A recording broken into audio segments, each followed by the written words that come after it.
Hürmetli vatandaşım, bugünkü leksiyemizi başlayımız. Leksiye dersi gacırızı Washington'dan sözdeyimiz. Mavzu mundak. Cungun ait tez ardı Hindistan'da cazalaş karakterlik uruş kozgaydı. Mavzulu haber 7. ayının 23. gün Venvitor bitid ilan kılındı. Haber mundak başladı. Cungu Hindistan oturusu çigiranın sekkim bölgede uzun davamlaşkan harbiy to'qinish yuz berdi. Vaziyat yanada ciddi davamlashyapti. Tahlilchilar mundaq hisoblaydi. Biri Cungu Hindistonga jazolash xarakterlik urush ochdi. Hindiston iqtisod gazeti 7 ayning 23 kuni xabar qilib mundaq ko'rsatdi.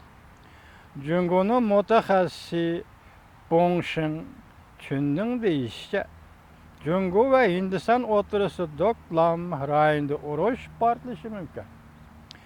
İki devletning diplomatları bir meydan qurolli to'qinishni to'sib qilishi lozim. U yana mundaqdir. Zarur bo'lmagan urushning misollari tarixda ko'p bo'lgan edi.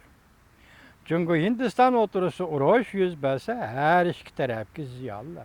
U mundaqdir. Agar Cungu Hindistan oturusida bir meydan zo'r ko'lamlik urush portlaydigan bo'lsa, chet el mablag' solg'uvchilar chiqib ketib qolmasdan Hindistonning iqtisodini uzib qo'ydi. Qisqa muddatlik urush bo'lgandimi, Cungu bilan Hindiston balki uzungacha tirkishish bosqichida turishi mumkin. Bundaq bo'lganda Hindiston bosh ko'tarish fursatini qo'ldan berib qo'ydi. Hindiston Yangi Dehli radiosi 7 ayning 21 kuni xabar e'lon qilib mundaq ko'rsatdi. Cungu bilan Hindistonning Bhutan bilan chegaralanadigan 3 burchak belbog'da tirkishish vaqti o'zarab ketdi. Har ikki taraf bir-biriga yo'l qo'yishga unamayapti. Ba'zi Hindiston strategiyachilari mundaq hisoblaydi. Cungu nihoyatda tez orada Hindistonga cheklik, lekin jazolash xarakterlik urush qo'zg'aydi. Hindiston Cunguning harbiy ustunligini esida tutishi lozim. Xabarda mundaq ko'rsatildi. Cunguning siyosat belgilaydigan diplomatlari Hindiston to'liq ketdi deb hisoblaydi. Cunguning bir yo'l bir belbog' siyosatidan norozi bo'lib o'tdi. Hindiston raisi Xi Jinping bir yo'l bir belbog' xalqaro yig'iniga qatnashishni rad qilib qolmasdan yana tahi bu chaqiriqning asosli prinsiplarini ochiq tanqid ostiga oldi. Hindistonning vaziri Modi 6 ayning 26 kuni Amerikani ziyorat qilganda o'xshash so'z iboralar bilan Amerika Qo'shma Shtatlarining prezidenti Tramp bilan Hindistonning vaziri Modining birlashma bayonotida o'xshash so'z iboralar o'xshash paydo bo'ldi. Hindiston yaqindan beri Tibet va chegara masalasida qattiq siyosat yo'lini tutmoqda. Xabarda mundaq ko'rsatildi. Cungu rahbarlari uchun aytganda bu harakatlar sirli harakatlardir. Yana Hindiston o'zining o'rnini bilgani yaxshi. Hindiston qartildimi Cungu g'arbiy qism rayonlariga necha 10 ming tonna qurol-yarog' kishini ko'chishga darajada yetkazdi mavzuli xabar, qo'shimcha xabar.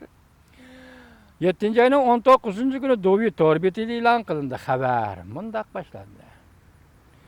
Cungu Hindiston chegara so'rkilishi borgan sari afzaylidi.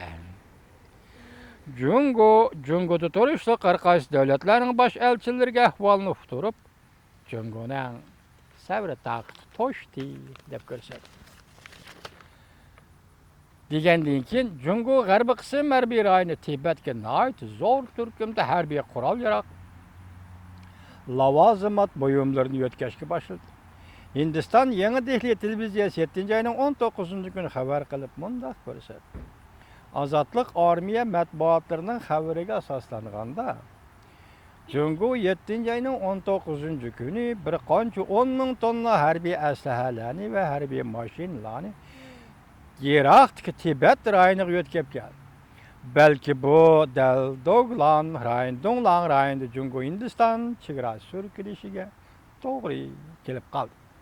Bu qatimqi harbiy aslarni yetkazishni Ozodlik armiya g'arbiy qism harbiy rayoni ijro qildi. Məqsəd qılınğan rayonlar Tibet'nin şimali qismi. Koylan yani Karakoram dağlarının cənubi etekleri idi. Bundaqda bizden Aksay çölmüşünün içi kirip kalamda? Belki.